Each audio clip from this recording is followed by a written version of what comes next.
want to thank you both for your testimony. I want to thank you for your long years of service to the country. You're not Democratic witnesses or Republican witnesses. You're nonpartisan witnesses, and you have stuck to the facts, and that is as it should be. First, I want to make a couple observations about the hearing today. And Dr. Hale, you were criticized several times by my colleagues for your opening statement. I'm glad you didn't back down from it. You're much more diplomatic than I am, I have to say.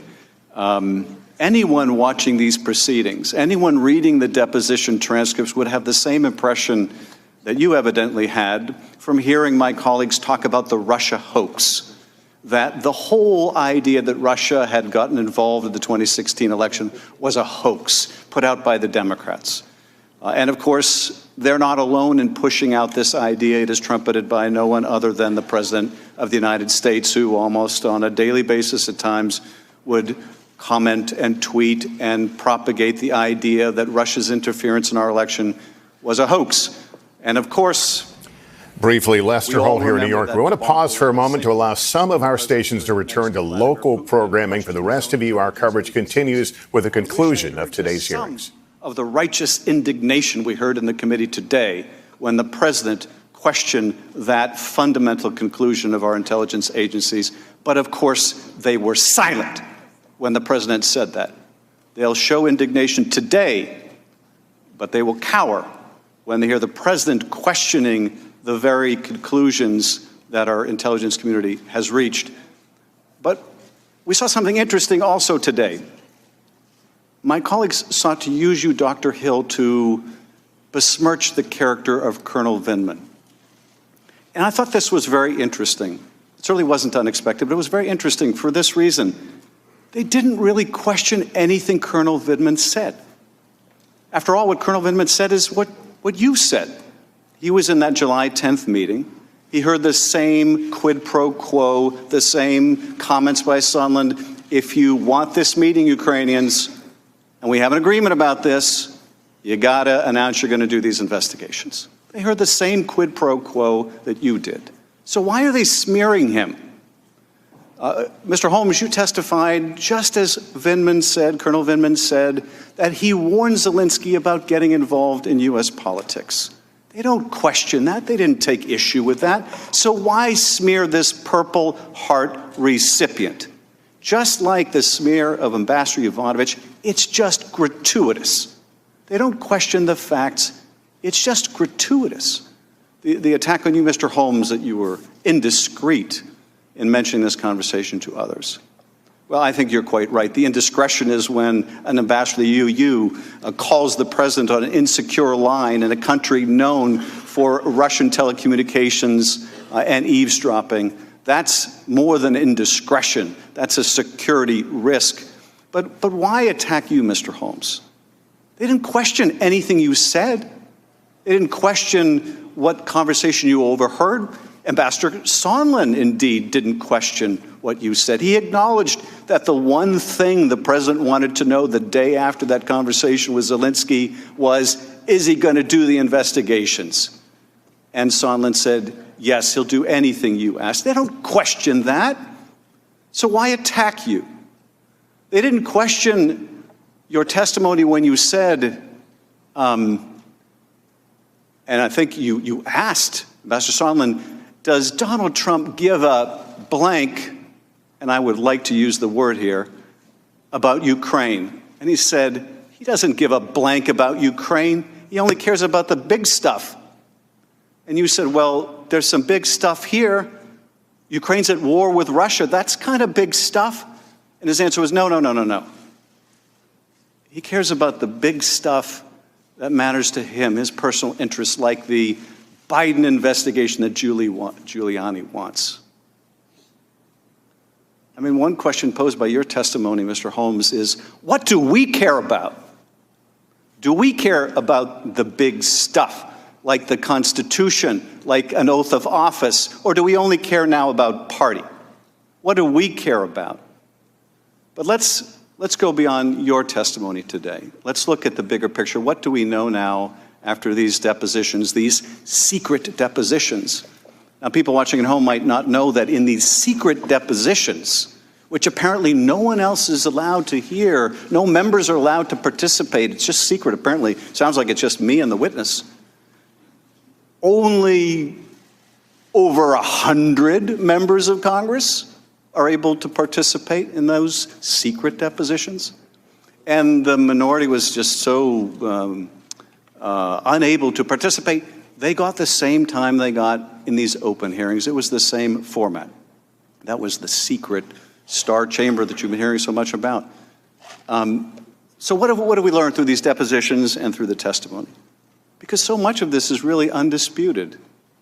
We learned that a dedicated public servant named Marie Yovanovitch, known for fighting corruption, widely respected throughout the diplomatic corps, was ruthlessly smeared by Rudy Giuliani, by the president's own son, by their friends on Fox Primetime, and a whole host of other characters. Her reputation was sullied so they could get her out of the way, which they did. And you're right, it was gratuitous. The president could have gotten rid of her anytime he wanted, but that's not enough for this president. No, he has to smear and destroy those that get in his way. And someone fighting corruption in Ukraine was getting in his way. So she's gone. She's gone. And this makes way almost immediately thereafter. She leaves, the three amigos come in. The three amigos, two of whom never made the connection that Burisma means Biden. It took Tim Morrison all of 30 seconds on Google to figure that out. But we're to believe, I guess, that in all the companies in all the world, that Rudy Giuliani just happens to be interested in this one? That's absurd. The interest, of course, was in an investigation of Donald Trump's rival, the one that he apparently feared the most. And they were willing to do whatever was necessary to get Ukraine to do that dirty work, to do that political investigation. And so it began. We're not going to set up a phone call until you make certain commitments. That was Ambassador Sondland's testimony. The first quid pro quo was actually just getting on the phone with President Trump. And then there was the quid pro quo involving the White House meeting. And witness after witness, and none of my colleagues contested this, talked about just how important that meeting was to the president of Ukraine and why they're at war with Russia. And their most important ally is the United States. And the most important person in the United States for that relationship is the President of the United States. And if President Zelensky can show that he has a good relationship with the President of the United States, it means to his people that this new president has the support of their most important patron. And it means to the Russians that we have their back. This president, this new president who is negotiating with a far superior power that has invaded his country, is going into a negotiation with Putin over how to resolve this conflict. Whether he has good leverage or lousy leverage depends on whether the Russians think he has a relationship with the president. And the president wouldn't give him that. Not without getting something in return. Wouldn't give him that official act, that White House meeting, without getting something in return. And that return was investigations of his rival that would help his reelection. An official act for something of clear value and something very important. The big stuff, as Sondland explained to you, Mr. Holmes, to help his campaign. Now, we also heard abundant testimony about the other quid pro quo, the withholding of security assistance, which no one can explain. There's no debate among my colleagues. Everyone in the NSC, in the State Department, the Defense Department, everyone supported this. Everyone.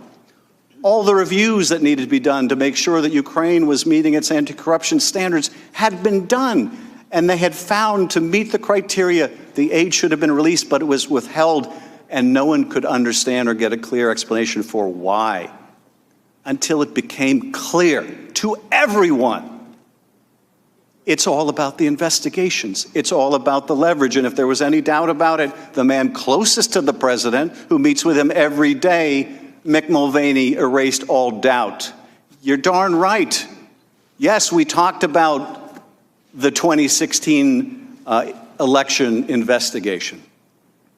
And yes, this was in the context of holding up the military aid, and just get used to it, or just get over it, or whatever it was he said, because that's how we roll. Those are my words, not his.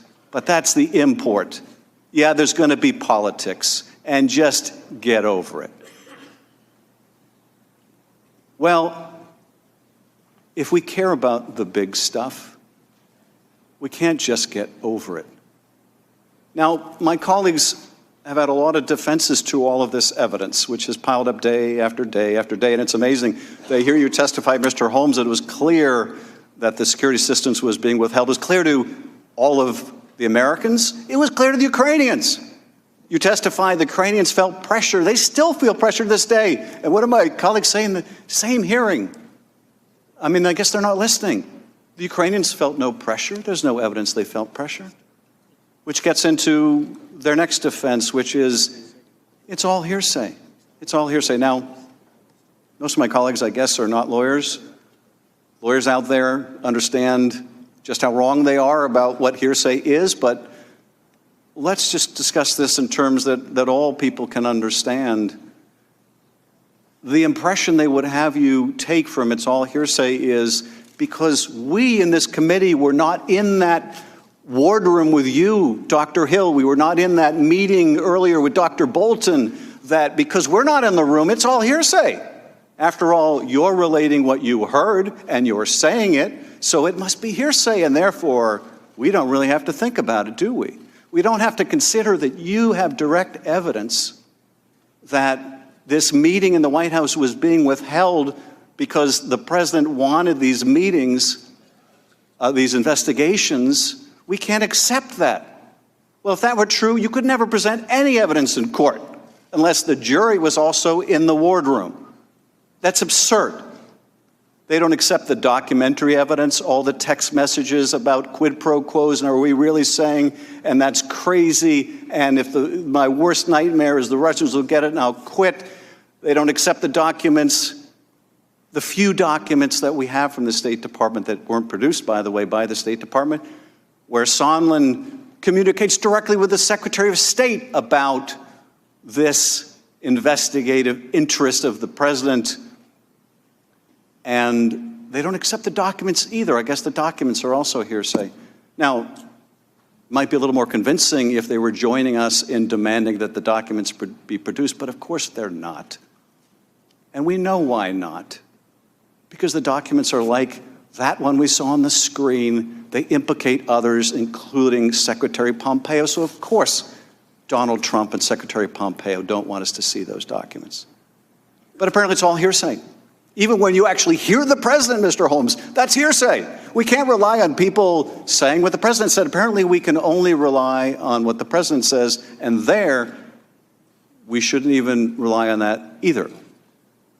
We shouldn't really rely on what the president said in the call record. We should imagine he said something else. We should imagine he said something about actually fighting corruption, instead of what he actually said, which was, I want you to do us a favor, though. I want you to look into this 2016 CrowdStrike conspiracy theory, and I want you to look into the Bidens. I guess we're not even supposed to rely on that because that's hearsay. Well, that's absurd. That would be like saying you can't rely on the testimony of the burglars during Watergate because it's only hearsay. Or you can't consider the fact that they tried to break in because they got caught. They actually didn't get what they came for, so, kind of no harm, no foul. That's absurd. That's absurd. But the other defense, besides it failed, the scheme failed, they got caught, the other defense is the president denies it. Well, I guess that's case closed, right? The president says, really quite spontaneously, it's not as if he was asked in this way, no quid pro quo. What do you want from Ukraine? No quid pro quo. This is the I'm not a crook defense. You say it, and I guess that's the end of it. Well, the only thing we can say is that it's not so much that this situation is different in terms of Nixon's conduct and Trump's conduct. What we've seen here is far more serious than a third-rate burglary of the Democratic headquarters. What we're talking about here is the withholding of recognition in that White House meeting, the withholding of military aid to an ally at war. That is beyond anything Nixon did. The difference between then and now is not the difference between Nixon and Trump. It's the difference between that Congress and this one. And so we are asking, where is Howard Baker? Where is Howard Baker? Where are the people who are willing to go beyond their party, to look to their duty? I was struck by Colonel Vinsman's testimony because he said that he acted out of duty. What is our duty here? That's what we need to be asking, not using metaphors about balls and strikes or our team and your team. I've heard my colleagues use those metaphors. This should be about duty. What is our duty? We are, and this gets to Mr. Heck's point, we are the indispensable nation. We still are. People look to us from all over the world. Journalists from their jail cells in Turkey, the victims of mass extrajudicial killing in the Philippines, people who gathered in Tahrir Square wanting a representative government, people in China who are Uyghurs, people in Ukraine who want a better future. They look to us. They're not going to look to the Russians. They're not going to look to the Chinese. They can't look to Europe with all its problems. They still look to us, and increasingly they don't recognize what they see. Because what they see is Americans saying, don't engage in political prosecutions. And what they say back is, oh, you mean like the Bidens and the Clintons that you want us to investigate? What they see, they don't recognize. And that is a terrible tragedy for us, but it's a greater tragedy for the rest of the world. Now, I happen to think that when the founders provided a mechanism in the Constitution for impeachment, they were worried about what might happen if someone unethical took the highest office in the land and used it for their personal gain and not because of deep care about the big things that should matter, like our national security and our defense and our allies and what the country stands for. I happen to think that's why they put that remedy in the Constitution. And I think we need to consult our conscience and our constituents and decide whether that remedy is appropriate here, whether that remedy is necessary here. And as you know, notwithstanding what my colleague said, I resisted going down this path for a long time, but I will tell you why I could resist no more. And it came down to this. It came down to timing. It came down to the fact that the day after Bob Mueller testified, that Donald Trump invited Russian interference. Hey, Russia, if you're listening, come get Hillary's emails. And later that day, they tried to hack her server. The day after he testified that not only did Trump invite that interference, but that he welcomed the help in the campaign, they made full use of it, they lied about it, they obstructed the investigation into it, and all this is in his testimony and his report. The day after that, Donald Trump is back on the phone asking another nation to involve itself in another U.S. election. That says to me, this president believes he is above the law, beyond accountability. And in my view, there is nothing more dangerous than an unethical president who believes they are above the law. And I would just say to people watching here at home and around the world, in the words of my great colleague, we are better than that. Adjourned.